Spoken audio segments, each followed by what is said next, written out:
Hey, what's up, everybody? Welcome to Shit Trainers Say, a weekly podcast brought to you by Catalyst Personal Training in University City.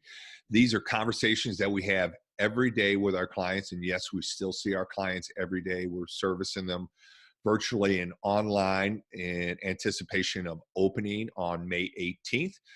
But that's neither here nor there. We're here to bring you a podcast today. I'm here with Debbie Roman, my general manager, my right hand. And she has a topic that she wants to cover based on a conversation that she had with a client. So, Deb, you want to jump in? Yeah. So I feel like everybody went through this phase of, oh my God, is this going to be my life? I can't go out. The kids are home. My significant other is home.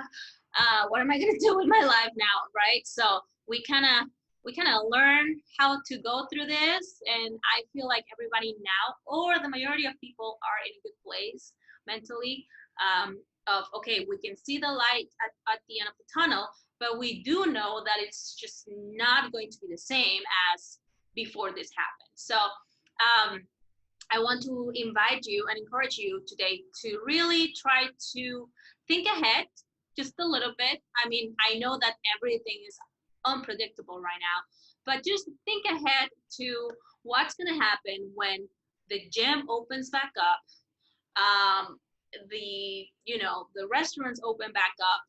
How is your life going to be, and how are you going to manage the fact that kids are still going to be home? Maybe your significant other is still going to be home because the traveling thing is not happening anytime soon. How are you going to make that work? How are you going to make yourself a priority again? That's my question. Because right now, I understand fitness and health might not be your number one priority, even though it should be at least number 2 or 3. But I get that. You have kids, you have little humans, you did this to yourself. But my point is that I understand that fitness, health, nutrition were not number one.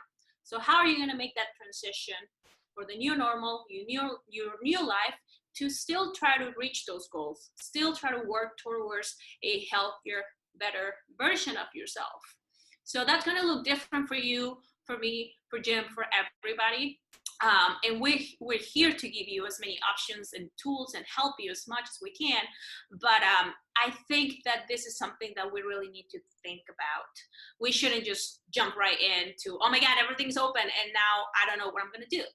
So I don't know if you have any input about that, Jim. Yeah, I think that's a really good idea. I think you should, I think it would help you if you're really purposeful about establishing a new routine, because like you said, this isn't going to last forever. Eventually businesses are going to open back up and we're going to start transitioning back to whatever normal is. It's going to have a new look for sure, but it's really, I think it's really important and impactful if you do that purposefully. And what I mean by that is, like, really think about it and think about what you want to establish. What kind of routine do you want to establish? What do you want to get out of it? And also, what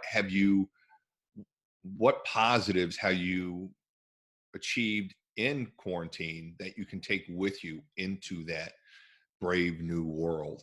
And I think one thing that is really applicable in this case is what we were talking about this morning, Deb, at our morning coffee, is just mindfulness and getting yourself centered, and just moving with a purpose instead of haphazardly. What I call being proactive instead of reactive, instead of always, because when you're reactive, it's I don't know, I get really anxious when I'm just kind of reacting and putting out small fires as I see them, instead of having a course plotted that I know these are the things that I want to accomplish.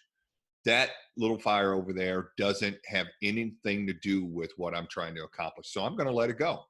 Same thing with this fire over here. Oh, that does have something to do with what I want to accomplish, so let me address this. So it helps me move with purpose instead of reacting. Yeah, that makes sense. And also, we've said this before, but during this time, you did build new habits. Maybe you were aware of them, maybe you weren't, but our lives are full of habits. And during this time, we built new ones. So just be conscious about what are those habits, which ones you want to carry on to this new phase that we're about to enter. And just don't put too much pressure on yourself, because we know that nothing is predictable right now. But it's just a good idea for you to try to carry as many positive things as you can to this new phase of your life. And like I said, we're here to help you. We're here to guide you through your fitness goals, but we're also here as a friend for whenever you need one. I think that I was having a conversation with one of our clients when we were doing a personal training session, and I told her that we were really excited about, we want to open on May 18th. And she was like, oh my God, I don't even know if I'm going to be able to go back because my kids are home. Mm-hmm. And I said, don't worry about it. We're gonna give you options. We're still gonna be doing the online training. So just know that just because things are not the way they used to be, just know that you can still reach your goals. You can still have a happy, healthy life. Don't let it overwhelm you per se. That's what I'm trying to say here. So Yeah, and I think we all know one of the reasons we started this podcast is that we know that health and fitness is more than nutrition and exercise. oh yeah. It's so much more. It's like Deb was saying, it's habit, it's mindset, everything, because that's what you have to, and routine. There's a great book called The Miracle Morning, and it just talks about the power of setting yourself up for the day for success.